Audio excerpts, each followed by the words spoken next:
Good morning, Facebook world. Welcome to another edition of Joe's Politics 101. I hadn't made a post in a few days, and I'm just kind of ran back watching, seeing what's going on with the BS that a lot of people are putting out. My post today is I keep hearing all of the rhetoric from the Republican side about this Libya situation and how the president has mishandled foreign policy. These people are talking like they know so much about foreign policy. Mitt Romney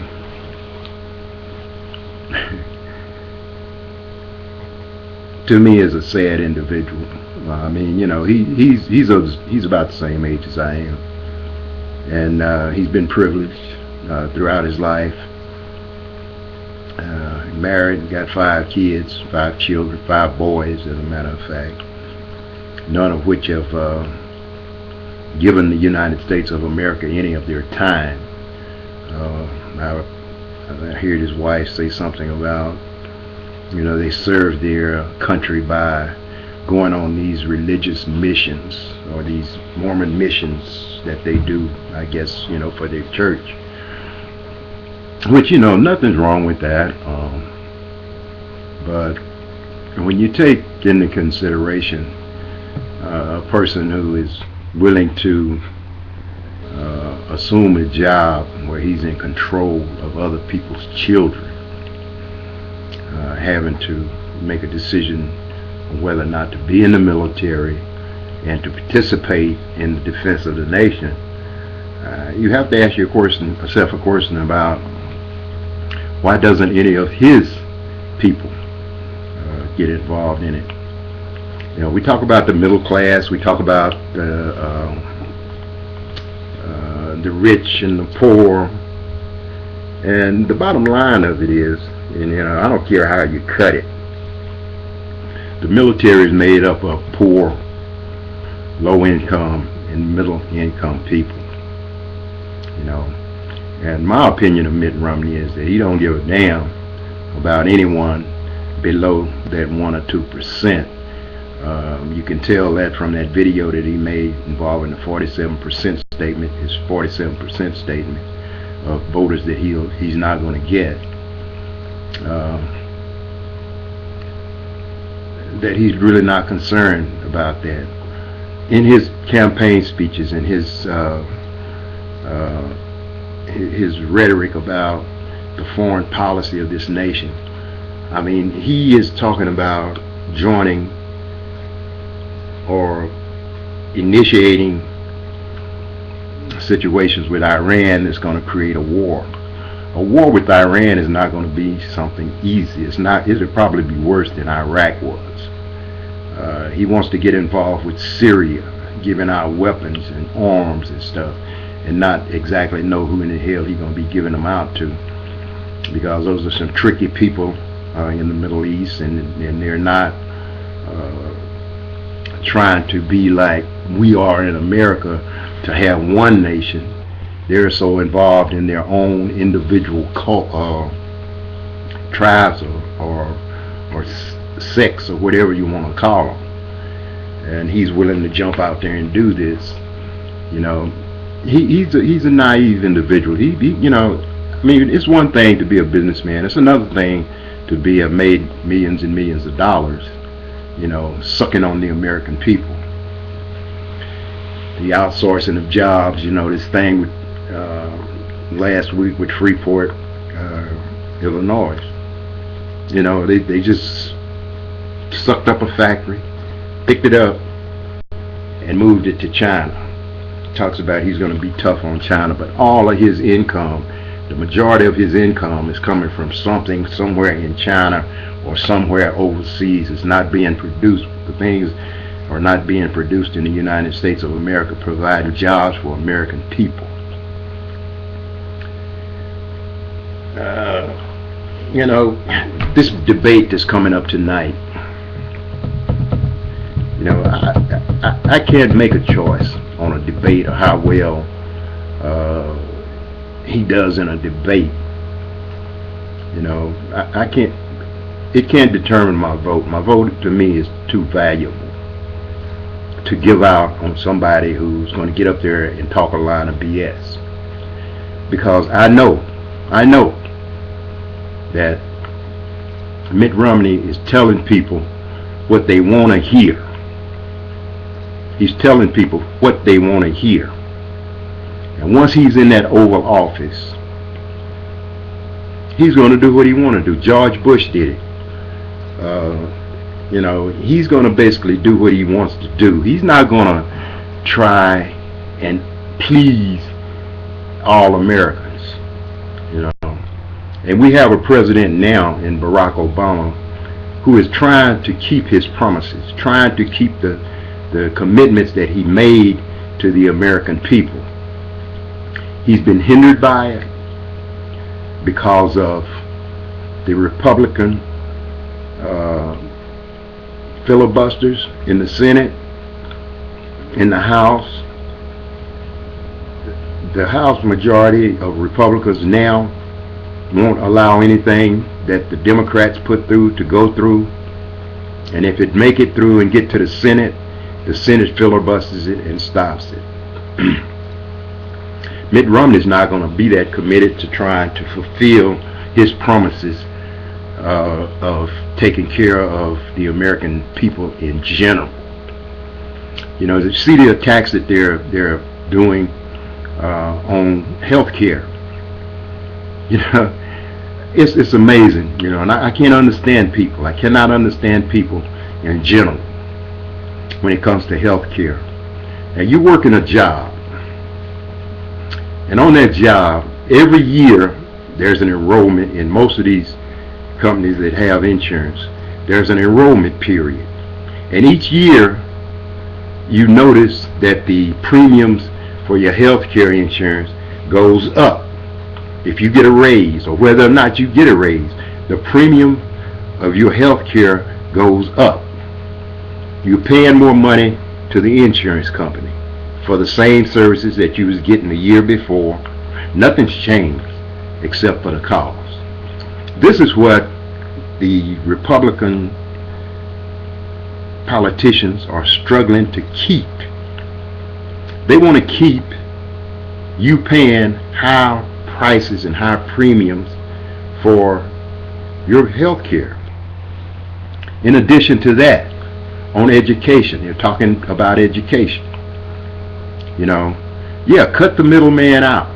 Let the government handle the money that they're giving to people for their education. Cut that middleman out. Cut that bank out and stop paying that bank to operate and run programs that can be ran by the federal government or the state government. But the states don't do right. The states don't do right with funds that they get from the federal government. Basically what the states do is take that money and use them for whatever they wanted to use them for. Like right now in Louisiana, we're dealing with a situation where money has been, the Medicare money has been sent to the states, but it's not being used for Medicare or Medicaid. It's being used for whatever the legislation or the governor decides they want to use it for, and then they cry foul, we short, we don't have enough, we can't do this, you know, and it's denying people who need it the opportunity to have it. You know, healthcare reform is one of the best things that can happen to this country, because if you can't afford to buy anything, and most jobs don't offer you any health care, and those that do charge you so much that if you buy it, you're going to be short on paying your bills or taking care of your children or your mortgage or something. So you got to make up that difference in the best way that you can. You know, I just have, this is what I really have to say in this this video. Is anyone, any American person who votes, you know, to elect Mitt Romney as president of the United States is voting to destroy our nation. You know, George Bush did a damn good job of rolling back everything that had been accomplished over the last 60 years. Mitt Romney will finish it. This is what they've been trying to do for years. Mitt Romney's got this guy, Paul Ryan. You know, and we all know where Paul Ryan stands. He don't want women to have anything. He don't want the low income people to have anything. He don't want Social Security people that's on Social Security who earned it, worked and earned it. He don't want them to have that. He wants to privatize everything. You know, and when you talk about privatizing things, you're talking about developing another country, a company to run something for the federal government that you pay. You pay more money out to get it ran by a private company than it costs for the federal government to continue running it. So what's the purpose? What's the purpose? You know, individual business, make more money for individuals. And you know, the other part of this is these individuals have money. They can invest in these type of programs to make more money for themselves, which is wrong as hell because they're part of the government. You know, you just see all of this unnecessary lying that they do, trying to get power, you lie your way into power, and then you have to continue to lie and lie about why you did this and why you did that. Cutting taxes on millionaires is not going to provide one job in this United States of America. You know, and it's appalling. It is really appalling. You know, they done roll back to the old 50s or 60s. They making our national presidential election look like a damn local sheriff's department election, where if you don't vote for me, you don't have a job. You know, that's what they do in these little local communities, these little county races, where the sheriff is running and they have deputies and stuff that's working for them, and they got two people running, and the sheriff will tell them, well, if you don't vote for me, you don't have a job. You understand? If he wins. You know, that's what they turning our damn national presidential election into. This bubblehead Rich Primus, or whatever it is named, RNC chairman, he is about one of the most despicable, low-life individuals that I've seen anywhere. You know, he tried to come off with this cool demeanor, but in the back of his mind, Satan is thumping the hell out of his brain. He's a crook. He's a quack. You know, and then this dude Lindsey Graham, he hops his stupid behind on television talking about Benghazi. You know, like he knows so much about this. You know what? Nobody knows what happened in Benghazi except the people that were there. I don't care how much information you get from whoever. Nobody knows. You know, and then they want to talk about the American people need to know this, and the American people need to know this. George Bush lied to the American people about Iraq. You know, but they ain't said nothing about that. They wasn't saying nothing about it when he was doing it, and he was being called out on it by the Democrat. But people like Lindsey Graham and all of them was right there defending the whole situation. You know, you got all these damn surrogates that come out with this crap about, you know, what this president ain't did, what this president haven't done. But in the prior 8 years to this president, they was right there supporting the demise of the United States of America, destroying the hell out of it with these tax cuts, these outsourcing of jobs, you know, the deregulating of everything that they can possibly get deregulated. And look what happened. At the end of George Bush's term, everything just fell the hell apart. You know, they try to accuse this president of doing everything that's wrong, when in fact everything that they're proposing, everything that they've done has been wrong from the outset. George Bush was left with a surplus. A surplus. He spent the surplus plus $10 trillion. And they want to cry about Obama spending $6 trillion trying to get this economy back online. Yeah, and the other thing about it, yeah, the deficit. We talk about the deficit. All this military spending that benefits the senators to stay in office, to keep their job, where they state have those defense contracts, or people in their state have those defense contracts. They don't want to touch that. They don't want to touch anything that's dealing with any corporation, but they're willing to snatch from the lower and poor income people to make sure that those people at the top have what they want. The people at the top are not paying you any money for what you're doing, and the cost of living is high as hell damn near everywhere in the United States. If you notice, after every national disaster, the price of everything goes up. Gasoline goes up. During the disaster, gasoline goes up.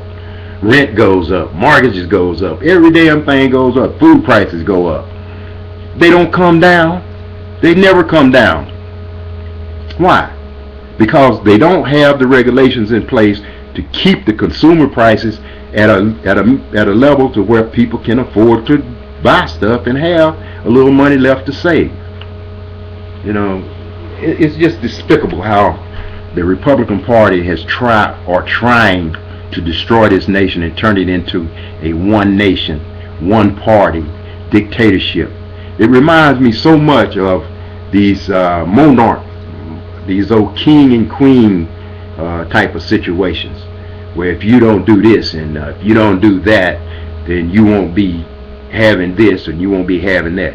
I know from just my own personal experience that my political views have stopped me from being able to get a few things that I want to get done in the area I live. Okay, because I'm a Democrat, and I voice my opinion about it. I don't give a damn about what another person say or do. I don't care if you're a Republican, Democrat, Independent, Libertarian. It don't matter to me. You can voice your opinion and I can voice mine. But don't think that your opinion or your affiliation with one party is better than mine. Because you're not better than me, and you're never going to be better than me in anything that you do or say. I can argue with you and get along with you. I can work with you and understand you. But for you to put down on people because they are this, and it's your way or the highway, I'll take the damn highway. That's why I got wheels. That's why I can roll out. I don't need your BS. What we need in this country is fairness, honesty, and fairness, which you do not get. In my state, in Louisiana, right now, people voted this. I don't like the guy, and it's not because of his personality. I don't like him because of his policies. I'm not a low information person. I'm not a low information voter. I'm talking about the governor of Louisiana, Bobby Jindal. I remember Bobby Jindal when he worked for Bob Foster as Health and Human Services Commissioner for the state of Louisiana when Bob Foster was president. He tried to do the same things by closing down charity hospitals, mental institutions, and all of that. Those are the same things that he was trying to do under Foster that he's doing as governor of the state. He's refusing to accept any federal money that's going to make people on Medicare and Medicaid have a big problem in the state of Louisiana. He's an idiot. He's worse than, and 9 times out of 10, if Mitt Romney gets elected, Bobby Jindal's going to be given some post in his cabinet or some job somewhere that he can do, and it's probably going to have something to do with health care reform. So people, what I'm trying to tell you is this: it would behoove you, it would be really important to you that you try and understand the issues. You try to read between the lines. Don't get BS'd, bamboozled, or led down the beaten path without a paddle to get back in.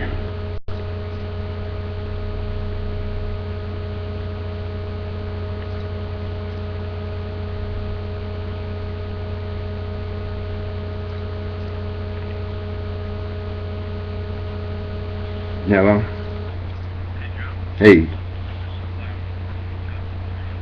I'm doing good, man. How you doing?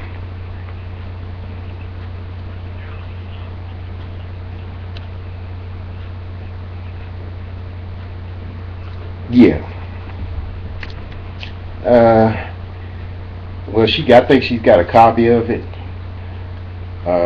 I'm waiting on her to make up her mind on what she's gonna do. So, yeah, you can go ahead and hold it for about another week, and I'll see what's going on, and make sure she's got a copy. If she don't, then I'll come and get a copy of it, so I can just have it, so I won't have to redo it. Okay, Larry. Thank you, man. All right, bye-bye.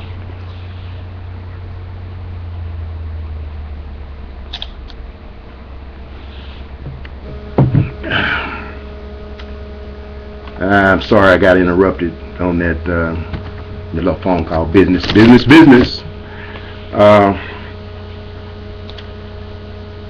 You know, to try and understand what Mitt Romney and Paul Ryan and the Republican Party is trying to do. They're going to lie to you. They're going to lie to you until they get into that office. And once they get into office with the Republican majority in the House of Representatives, they're going to try to force all of those policies that they've been talking about and the ones that they're running away from. They're going to try to force those onto the American people. Planned Parenthood, abortions, women's rights, voter suppression, all of these things that's in there. They're trying to make this a country where the rich controls what goes on. The people with money controls what goes on. And if you can't borrow money to start a business, you can't borrow money to go to college, you can't do this, you can't do that, it's going to make it hard. It's going to make it hard, and they're not going to pay you what you're worth to live in this country. They're not going to pay you what you're worth to work for them. You know, and they'll continue to outsource jobs. And 9 times out of 10, they're going to get us in a war where they're going to be trying to send our children off to fight again. I've overran my time that I wanted to run, and I'm going to post another one of these right after the presidential debate, probably tomorrow. But you know, people, please think about what you're doing when you go in and polls. You know, this guy is bamboozling you. He's BSing you. He's trying to be president because he feels he's entitled to it. Don't buy into that crap. Don't let these people fool you into moving our country farther and farther away from where we should be going. They're going to move us back to another time and another place. So please think about that when you go into the poll. I'm not trying to tell you who to vote for. I'm just telling you to take it real serious and be real considerate about what you're doing when you walk into those booths or you go up against that machine that you're going to punch your votes into. This is Joe's Politics 101. Today is October the 22nd, 2012. You have a good day. God bless you. God bless America.